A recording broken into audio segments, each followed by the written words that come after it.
Well, hello there, it's Mr. West here, Rossit's Most Stylish, and welcome to this video on GCSE history. Woo! Okay, so this video is looking at Edgar Aethling and the rebellions of the North in 1069. Now then, spring of 69, it's a series of rebellions begins in the North. Very dangerous for William for three key reasons. Number one. Okay, the rebels from Northumbria joined forces with Edgar Aethling. So there's like two sections coming together there, two factions. Edgar had the backing of Malcolm, that's number two, okay, of Scotland. Edgar's sister had married Malcolm, so there was a clear alliance there. And finally, King Sweyn of Denmark sent a fleet of ships and warriors led by his brother, Asbjorn. This enormous force teamed up with Edgar and the other rebels, okay, Asbjorn, Asbjorn. There you go, I've pronounced it, I'm going to try. Yeah, so that makes it especially dangerous for William, okay. And added to that as well is the death of this guy, Robert Cumin, okay. Now, after being betrayed by Gospatrick in the revolt of Edward and Morcar, William chose a new Earl of Northern Northumbria, Robert Cumin, if he was into spices, but anyway. He's one of his supporters, and in January 69, Cumin took a large force north, launching attacks on towns and villages on his way, obviously trying to make sure there was no further rebellions. When he got to Durham, the bishop there warned him. He said, look, this violence has caused a lot of resentment. You know, we just simmer down a bit. But his troops carried on looting regardless. And this was a serious mistake because they were taken by surprise by a band of Northumbrians who slaughtered them in the streets of Durham. Cumin took refuge in the bishop's house, but the rebels set fire to it. They was forced out by the flames and killed. All right, and that further kind of incites the rebellion, gives a bit of common cause that perhaps it can be successful as well. So soon after this attack in Durham, there's another uprising in York, okay, killed the governor and many Norman troops. Edgar Aethling and his supporters came down from Scotland and joined the rebels who'd been in Durham, launched an attack on the Norman sheriff and his garrison in York. Okay, it's possible the Normans were able to hold out in York for long enough for a message to get down to William, okay, that the attack had come and that the rebellion was there. He arrived very quickly, and again we see that theme, don't you? He arrives quickly with a large army, okay. He routed the rebels with the whole of York being laid to waste. Edgar escaped back to Scotland. That was one of the outcomes, okay. I found that picture for the worksheet there. Keep calm and escape to Scotland. Brilliant. That's exactly what he did, okay. Yeah, Newcastle was rapidly built. William Fitzosborne as its castellan. The king decided that Fitzosborne would be able to keep the north under control while he returned to Winchester to celebrate Easter. Now this is really important because it shows how important it was for William to be seen to be acting out the ceremonies of a northern king, of an English king even, okay. And it sort of gives the impression that he's pretty confident that Fitzosborne will be okay to deal with the situation in York and in the north, all right. So then, this wasn't the end of the matter. In September 1069, okay, we've got another large invasion fleet. King Sweyn of Denmark, or Sweyn, assembled a fleet which arrived on the English coast at the start of September. Now, no one's getting together big invasion fleets just for the laugh, just to show off. They're only getting them together if they think the chance of success is there, because obviously the cost of it is huge. So they must have thought that William was vulnerable, okay, at this time.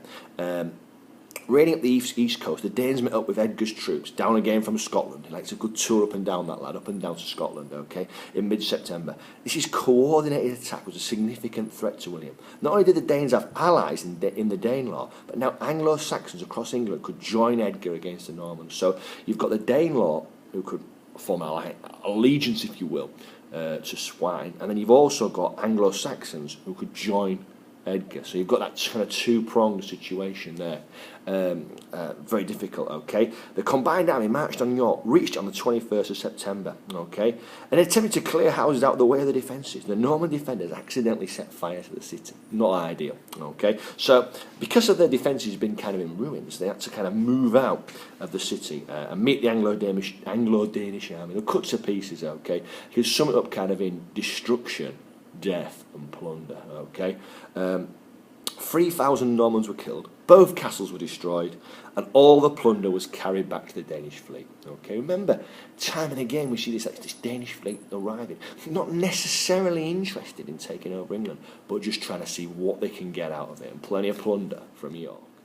So there's two key reasons why the Normans were able to hold on despite this pretty pretty sustained attack on York, okay? First of all, William's leadership, which he time and again keeps coming up, and we'll discuss that at the end of the video, okay? He led troops into the rebel area, the rebels just scattered, okay?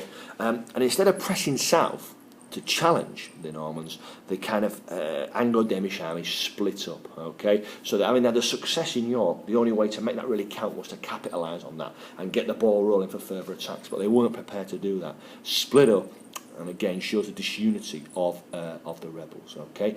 Now William had several different problems really in dealing with this rebellion. First of all, as soon as William and his troops arrived in one rebel area, the rebels disappeared. Okay. The kind of characteristics of guerrilla warfare, only wanting to fight William on their terms, basically when he's not there and his army's not very strong. And when he is there and his army is strong, they're just kind of melting away into the background. Okay.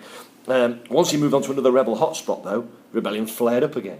So he felt he could never deal with it. There was no like kind of front line, as it were, against the rebels, no pitched kind of battles, and that was difficult for him. Meanwhile, William could not attack the Danes by land because they were out in kind of in Lincolnshire by the kind of sea.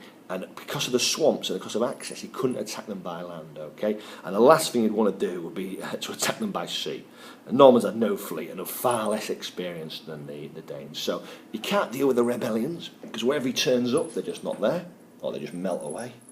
And he can't get at the Danes by land. And you don't want to attack them by sea because that would be foolish, okay? So what we've got is a situation, okay? William's solutions are twofold, basically. It's the Danes who represent the biggest threat. And what are they interested in? Are they interested in taking over England? Well, I don't mind it. But really what they're after is plunder and money, okay? So basically, William pays the Danes a large amount of money to leave. This is what the Anglo-Saxon leaders had done in the past. The Danes would always come back for more. It's a bit like a bully, isn't it? If you keep giving him what he wants, he keeps wanting more. But in this instance, the chance to get shot of him was everyone was happy with that, okay? And then he had William embarked on a campaign of total destruction known as the Harrying of the North in the winter of 1069-70.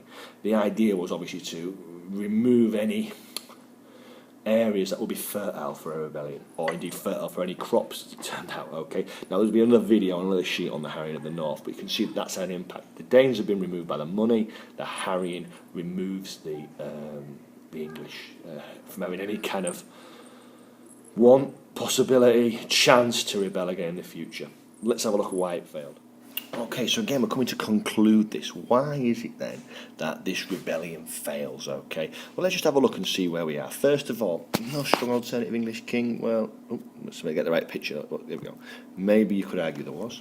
The leadership of the rebellions was poor. Well, that's kind of half and half, isn't it? Okay, because at first it was, then it wasn't. The rebellions were not coordinated and lacked support. Well, again, that's kind of half and half, isn't it? Because they were at the beginning, then as they split, there you go. Now then, what would you say? Well, I think it's definitely these two, okay, that are the main reasons why it failed. So I'll probably put them up at the top, okay, up here, and I'd explain why they're my two main reasons. William's actions, again, he's decisive, isn't he? He's quick, he gets stuck in, and the Danes really have got their own motives, so they're quite happy to leave. And then probably on the second tier then in my explanation, I'll probably say something about the leadership of the rebellions being poor and not coordinated in the second stage after the initial success. Certainly at first that wasn't the case. So I think just to recap, William's actions and leadership and the Danes having their own motives was perhaps the main reason why this rebellion failed. But certainly as well the leadership of the rebellions and the coordination of it. The cohesive nature of the rebellion certainly fragmented. Look at that language, certainly fragmented in after the victory in York on the 21st of September.